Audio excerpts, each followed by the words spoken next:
Hi, I'm Rochester Chamber Communications Director Dan Smith here with the inaugural episode of the BobCast featuring Rochester Chamber CEO Bob Duffy. Are you nervous? I know this is the first one and you hate being on camera. I love my first budget podcast. This is great. Well, speaking of which, that's the topic for today, the New York State budget. Governor Cuomo released his proposal earlier this week, and good news for businesses, it includes a cut in the small business tax from 6.5% to 4%. Was that something you were expecting? It's something we certainly have supported and advocated for. I applaud the governor for cutting taxes for small businesses. It is a big cut. It is a help. Probably the overwhelming number of our membership are comprised of small businesses, so this is substantial. Any way we can provide relief for small business leaders and their employees is a good thing, so I applaud the governor for putting that first and foremost in one of his comments on economic development. I think it's a great decision. This is something that we advocated for the last budget cycle. We support small business. We're down there, and the governor and his team listen so carefully to what we have to say. But I applaud him. If you look at his history in office, he almost every year has proposed budget cuts, both business and for personal and families. So I thought that was great news, especially given some of the news leading up to the budget announcement. People were wondering, what's going to happen. There's a lot of uncertainty. I thought that with that response there with small business, that was reassuring and great news. And speaking of some of the uncertainty, the governor went into his budget address with a $6.5 billion budget gap looming in front of him. What did you hear during the address that alleviates any fears maybe about that? Yeah, with all the hype about the $6 billion budget gap, I thought that the governor's address was excellent. It was composed. It was not a lot of bad news. There are some uncertainties. There are. But when you look at with the budget gap, think of things like, first of all, tax revenues are up. So with some of the talk you hear about people leaving the state, I would say, well, our tax revenues are up substantially. His economic development investments, we'll talk about that today, have been great. And I thought, given the enormity of that gap, I thought he navigated that very well. There's work to be done. There certainly will be some pain at some point, but this process just started. So the governor, over the next almost 3 months, will be negotiating with the Assembly and the Senate. They'll come up with that final product probably on or before April 1st. So there may be some changes, adjustments, but I thought coming out of the box yesterday, given the enormity of that gap, I was actually very enthused and very pleased with the outcome. We also heard about continued funding for the regional economic development councils. You're co-chair of the Finger Lakes Council. What does this mean for economic development across the state? Again, given the issue of the budget gap, the concerns we had, will the investments continue? Finger Lakes has received huge amounts of money over the last 8+ years. I'm proud to be part of the Economic Development Council.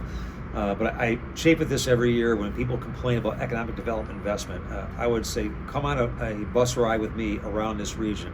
The governor, his investments, you can see them everywhere.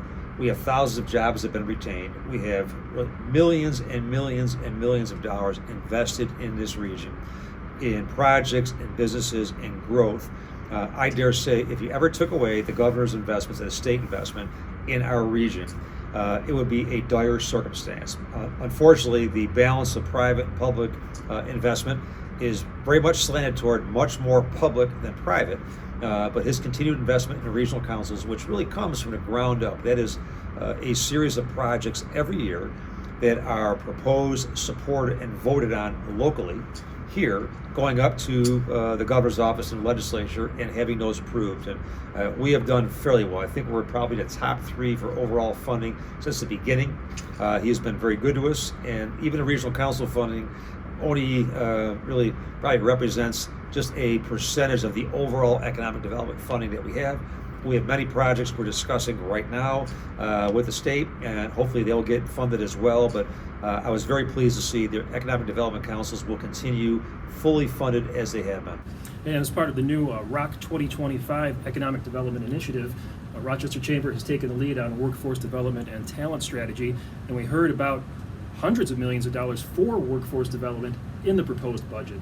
How does that make you feel going forward as the lead in the ROC 2025 initiative? The announcement was really more great news. We look at from Rochester and you go from Buffalo through us, Syracuse, across the state. Talent is the number one challenge for businesses. recruiting and retaining talent. The governor's efforts with workforce development, he has a czar assigned to the workforce development efforts, one person, a superbly talented leader from the private sector. I feel great about this because they're looking at projects around the state where we can prepare tomorrow's workforce today, invest from high school students to veterans, to those coming out of college, those who are underemployed, unemployed, previously incarcerated, really the whole spectrum, focusing on getting men and women back into the workforce. And given Rochester's poverty numbers, we're number 3 with child poverty. We're always in the top 5 across the country per capita for poverty. The best way out of poverty is to have a job, and a job where you can sustain yourselves and support your family. This workforce development investment is going to be key. We have a lot of partners with that here in this region, but very, very pleased that in a year where you're talking a $6 billion budget gap, to have this renewed investment, I think is critically important. And again, I applaud the governor for having it. And if you're interested in getting involved in Rochester Chamber's workforce development initiatives, we'll give you an email address at the end of the BobCast here. Wanted to move to something that we worked on last year, we were supportive of, had some events revolving around it, legalizing recreational use marijuana in New York. The governor says he wants to put it in the budget this year. I thought the governor's announcement yesterday was smart to put this issue in the budget. If you take issues that can be controversial or hotly debated and put them outside the budget, sometimes people don't take the steps and have the courage to stand up and really negotiate a settlement on this one. I think with marijuana, the governor has done a lot of work in advance on the policy issues. There are public policy impacts with this. There are revenue opportunities with this. Going back to my first career as a former police chief, I could tell you, whether marijuana is legalized or not, people buy marijuana across our cities, states, and countries every year. And this issue is about legalizing it, about controlling it, about taxing it, making sure that the products that are sold are not laced with fentanyl or other substances, and taking away the underground economy. And the hope that I have in this are a couple of things. First of all, that I do believe the governor's working on this right now, working with law enforcement around the state. One of the big concerns with law enforcement is the issue of driving while impaired, having the right technology to detect that. That is an important issue. Just like preventing DUI offenses, much easier with alcohol than it is obviously with marijuana. So there are some complexities with that, but it's something I think that can be resolved through great brain power we have in our state. Next is the issue of revenue. Our position is this. If it's legalized, if it's voted on through the legislature and the budget process this year, it might be a year before it's implemented. I would say let's not go the route of California. California kept the prices high with legalized marijuana and legalized cannabis. And what happened was the black markets that you want to eradicate still were flourishing. So the issue here, if you legalize marijuana, you want to stop the black markets, the underground economy that are often associated with violence and money and guns and everything else, and end up having it controlled by the state. Those prices cannot be priced so high that people will go to the black market. So it should be looked at as a public policy position. It should not be looked at just as a pure revenue generator. And the other side of the coin is I think there are huge economic opportunities for agriculture, technology, and many other areas. This can create jobs. And we don't make moral statements one way or another. Our issue is the economy, about creating and growing jobs. That's our position. We held a Canada business event last year, which was very successful. The governor's top policy person spoke. A lot of other policy leaders and public leaders on both sides of the issue spoke. We were agnostic in terms of what side. We heard both sides. But the sentiment that I have heard and what I've seen in polls is that overwhelmingly people approve of it being legalized and taking the black market and all the associated issues out of the picture. So there's no doubt the governor will go down a road here through the budget process. My sense is it probably will be approved with the budget. And for those that don't know, given some of the information we have seen, the governor should be applauded for the public policy and research he has done already. Having one of his top people here at the Canada Business event last year, I was thoroughly impressed with his depth of knowledge, the work that has been done. And I think the most important thing is not to implement something as significant as this change without thinking through all the eventualities, and I believe that's what they intend to do. All right, Albany session is just getting going.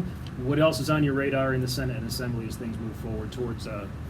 If I were to really capture my sentiment here, and I said this a couple times today, With a $6 billion budget gap, the message yesterday I thought really was pretty positive. There was really no devastating news. A lot of complexities, a lot of things have to be worked out. What we will do is listen very closely. The process from the governor's announcement now goes to negotiations with the governor's budget leader and then the Assembly and the Senate. There's a lot of things that could change between now and approval. Negotiations are like that. The Assembly and the Senate will weigh in. It's really a three-way negotiation process. So what we will do is pay very close attention to those issues that impact our members and our businesses here. We have been very ardent in terms of our lobbying efforts and really portraying our business interests to the governor's team, the Assembly, and the Senate. They've been great. They listen very carefully. We make a business case. We are not a chamber that gets up and hurls insults or makes a lot of very loud, boisterous comments at a media event. We go down there, we bring a business case, we bring data, we try and bring logic. We are respectful, but we are very passionate about supporting our members and supporting business growth in this region. So we'll pay very close attention. A lot of things are in flux. But I would walk away with this. While there are a lot of uncertainties, when you are really given this whole issue of a $6 billion budget gap, people were fearing for the absolute worst. And I would say, given the governor's comments yesterday, his address, I think he and his team, his budget director, Rob Mojica, who is probably one of the best budget directors you would find anywhere, I think they have done their due diligence, they've done their homework. I think there is a path forward. There's always going to be some pain in any budget. I don't care whether you're a city, county, state, or federal government. You have to expect that. But given the enormity of that gap, I think the governor and his team have done a great job identifying a next path forward. We'll be paying very close attention. He has listened to us very carefully. We will keep that up. And I would urge any chamber members, as you see this video, you can call me, email me, contact the chamber.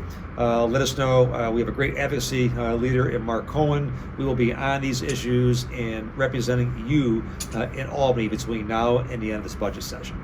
And that's it for the inaugural BobCast. How did it feel? Listen, we're great to be back, and we're hoping for great news at this budget. So stay tuned. We'll keep you posted, but please contact us with your issues, the areas you want us to lobby for. And again, if we hear from you, we'll know what we need to articulate and let us be the conduit and your representatives bring this information forward. Government does listen. They've shown it time and time again. I won't bore you with the examples, but I can give you one example after another where we advocated last year and had successes because the governor, his team, his commissioners, legislators have listened. Because your voice, what you think is important, it does matter. So please let us know and have a great day. We're looking forward to a great budget when it's completed by April 1st. And if you have any questions for the next BobCast or just want to share your concerns, you can send an email to chamber@greaterrochesterchamber.com. BobCast is going to be a monthly series, and we look forward to the next one.